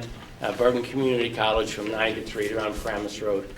The next Green Team meeting is going to be held on October 22nd, and they're continuing their efforts towards sustainable New Jersey and our anti-idling ordinance, which we read tonight. And flu season, as John said, flu shots soon. Last year, the United States experienced one of their highest rates of deaths from flu. There were 80,000 deaths in the United States last year from flu. So it's a serious situation. If you're a senior citizen, particularly, get the flu shot. Parents, consider your children 6 months of age. Talk to your pediatrician about flu shots for them. 6 months? 6 months and older. Yeah. And that's it, Mayor. Thank you. Oh, thank you. Councilman. Thank you, Mayor. The Oakland Shade Tree Committee, we have mentioned in the past a revision of our shade tree ordinance. That hopefully will be discussed at our next council meeting. There's just some small issues that were regarding the Shade Tree Trust and some of the dollar values to making sure that those are commensurate with the state statutes, I believe. Is that? That's correct, Council. Once in a while I get it right. Thank you. So we will hopefully have the new shade tree ordinance ready to discuss next week. I believe the Shade Tree Commission is looking for a new member, and the Flood Commission is looking for 2 new members. So if anybody out there would like to be a shade tree person or a flood person, it's raining outside, good time to join. And that is it, Mayor. That is it, thank you. Okay, public safety. Question on, first I'm very happy to see that the bollard ordinance is on its way to get passed. I think that's important for the future. From the borough, have we written, wasn't somebody going to write a letter to existing? Something that I was going to work on with Mr. Coons. I haven't done that. Okay, so it's in process though. Very good. The Skyline Drive, I was approached by the fire chief, and he has been speaking to the police department. We're going to try to get the center line of Skyline Drive grooved, like Passaic County does all over there. Bergen County, for some reason, doesn't do that. And I think that's an outstanding thing to do, because people, look, the whole world, nobody's supposed to be texting, but people text, they don't pay attention. You cross that line, your whole car vibrates for a second and wakes you right up. So recently we've had an increase in accidents on Skyline Drive. I'm not really sure why, but it's been quiet for years, so now we've had a couple of incidents. So we're looking into getting that done. I don't know if the feasibility of it is. Maybe if we know somebody in the county road department, they could help us out. I'm just saying. If you could just turn the camera over there. I mean, the county could just come in and Groove it. groove it? Subcontract. Oh, there's a machine? Yeah, so it's groovy, Jan. So you're Let's saying get it that done. that you're not groovy? They sub it to I will call Groove. Bob. Thank you, Tom. All right, Like an old-time movie. we talked about, it's groovy, Jan, from the Brady Bunch. We talked about garbage trucks earlier. Yes, we did. So I work in Mawa. Every day I take 202 north into Mawa. And usually right after Andrew Ave and between there and Glen Gray Road, I almost kill a garbage man twice a week. I just don't know if there's a law, which I'm really surprised with all the emergency services vehicles and the laws that are dictated with the lighting that they have to have on these things. These trucks have white lights facing backwards so the employees can see what they're doing, but yet they blind the driver. Coming on. So you can't even see their reflective gear because it's behind the white spotlight. I don't understand. You're saying there are lights behind the Backwards, truck? yes. They have a light behind the driver's seat of the truck facing backwards so that the people can see what they're doing, but it blinds oncoming traffic. There's no amber warning lights, similar to what a police or fire vehicle would have. I'm actually surprised, like UPS and FedEx isn't required to do the same thing. They put their little four-way flashers on, which do nothing, and yet they block the road while they do their deliveries. I'm wondering, as a borough, is there something that we can require for somebody to work within the borough to have some sort of warning? I'm only talking garbage trucks. Some sort of warning system to prevent these people from getting killed. We could initiate something to the state, right? We could do a resolution and get all other municipalities on, send it to the League of Municipalities, send it to our state legislators. If we're gonna go that far, then we should put delivery trucks on as well, the bigger delivery trucks, not a van. But these things block, You're right. almost a lane. I think it's important, and it's, it's, that curve right before Glen Gray Road, the garbage people are nuts. So, and I feel bad for them, but they're doing their job. And the last thing, from just a PSA from the fire department, Santa this year will be arriving on Saturday, December 14th, throughout the borough for the kids. I will be getting the schedule to Chopper. He will be getting it out to the town in one of his mailers. We'll also have the information sent to the school, and the kids will bring it home with them. That's always a treat. And I have a question, I have a statement about public safety. There is a speedometer reader on how fast you're going on the corner of Seminole and Calumet. Radar, they call that radar nowadays. It has, well, it tells the driver how fast you're going. Well, it hasn't been working in about a week. And it'll come back on for a day, and then it'll go off for 5 days. Who's in So charge of that? apparently there's a battery issue with it. Rich will take care of it. Very good. It's solar power, but Rich will take care of it. But But who's there in must be a charge of the battery machine? backup, right, The Rich? police department. It could be something wrong with the battery. I mean, the solar charges the battery that's in the unit. In the summertime, with the sun out, it's still not working. All right. So- Rich will- Well, and I noticed the one too on River has been out as well, so I'll talk with the PD about that, and there's a service agreement in place, I believe, on it. We'll have the vendor come out and take a look if we need to. Very good. Do we know, do we use any of the information that those signs collect? Yes, they do. Traffic Bureau does. They do? Okay. Thank you.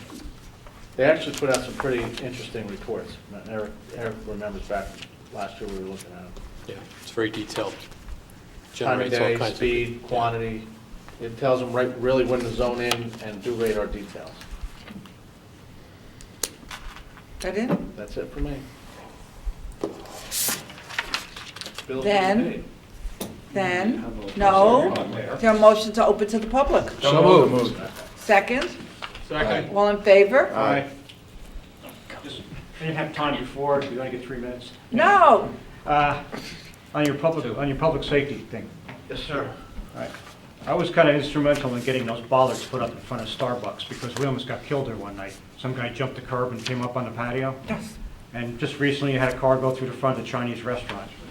Why don't they put them in front of the Dairy Queen where everybody stands at night in line for ice cream. So I The brought- curb is this high. I brought that up a couple meetings ago. I brought that was one of my specific examples. And Rich is going to have the police department ride around and find the areas.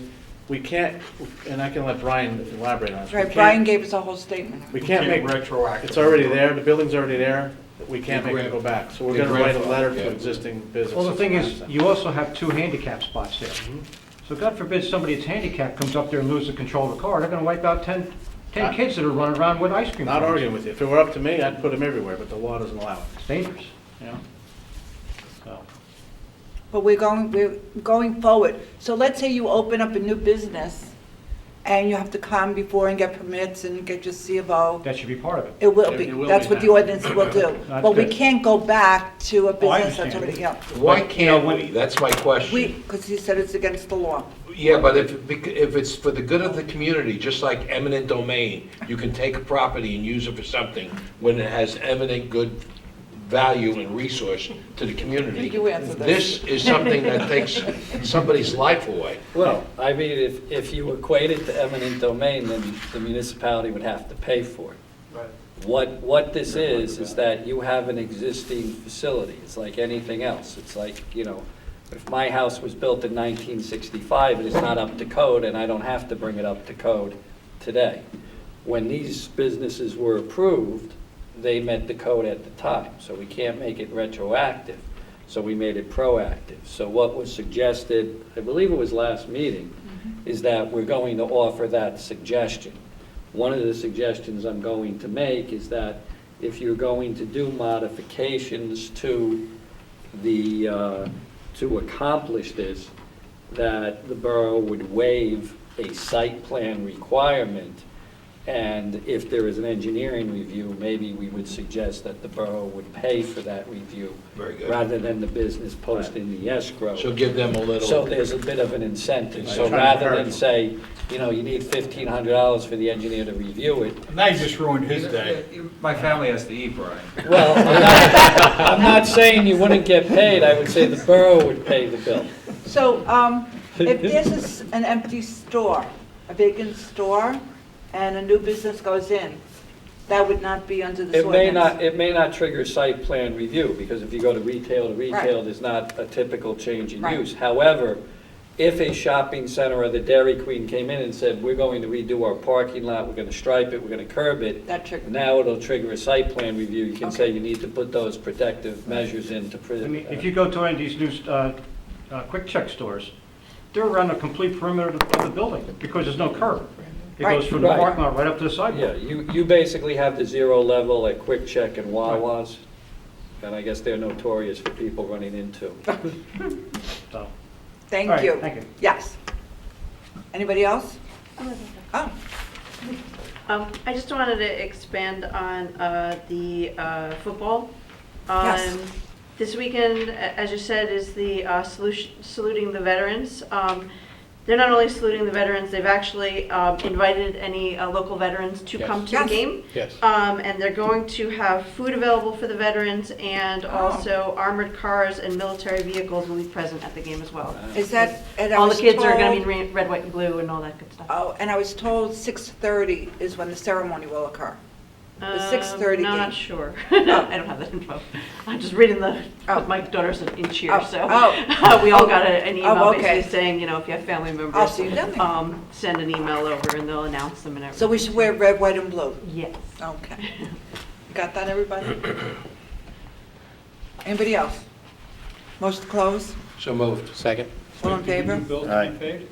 Now we're doing that. Oh, okay. That comes after, Oh, yeah, I'm sorry. that's okay. Bills to be paid, Councilman. Bills to be paid.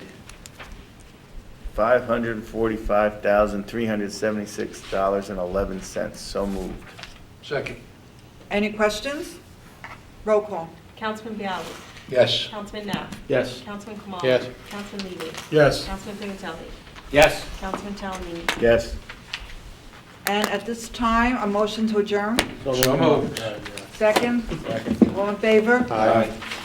The next meeting will be held on Wednesday, October 30th, Goosey night. also known as, Queen. no, not Halloween yet. Goosey night. Right. I'll put it on here. I think we can send names. I don't know.